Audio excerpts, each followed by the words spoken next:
नमस्कार. मी राष्ट्रवादी भाजप उमेदवार सुदेश शंकर कलमकर.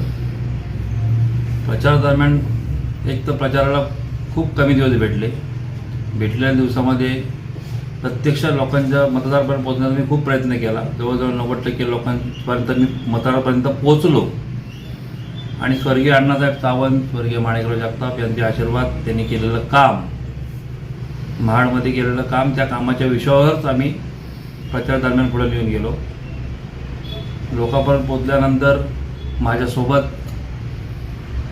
सुनीलजी तटकरे साहेब, आदित्यजी तटकरे मॅडम, प्रवीणजी दरेकर, बिपिनदादा मामुणकर, स्नेहलजी जगताप असे असंख्य कार्यकर्ते आमच्याबरोबर प्रचार दरम्यान फिरत होते.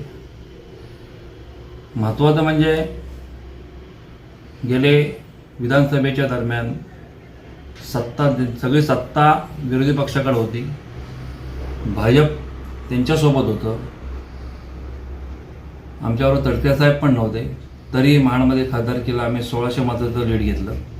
आमदारकीला सुद्धा तसंच होतं, तरी आम्ही 500 मताचं लीड घेतलं. त्यामुळे महाडमध्ये स्वर्गीय अण्णासाहेब, स्वर्गीय माणिकराव जगताप, स्नेहलजी जगताप यांनी केलेलं काम हे लोकांना दिसण्यासारखं होतं. त्यामुळे त्यावेळेही लोक आमच्या पाठीशी उभे होते आणि त्यामुळे आताही सगळे मतदार आमच्या पाठीशी उभे राहून आम्हाला सहकार्य करतील नव्हे तर मला प्रत्येक मतदार भेटल्यानंतर मिळाला त्यांचा उदंड प्रतिसाद माझ्या डोळ्यात दिसत होता.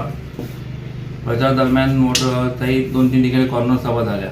माझ्यासाठी स्पेशल मुख्यमंत्री देवेंद्र फडणवीस साहेबांनी काकासाहेब इथे माईकवरून भाषण केलं आणि लोकांचा मिळालेला प्रतिसाद पाहून मला असं वाटतंय की मी किमान 2,000 ते 2,500 मतांनी निवडून येईन.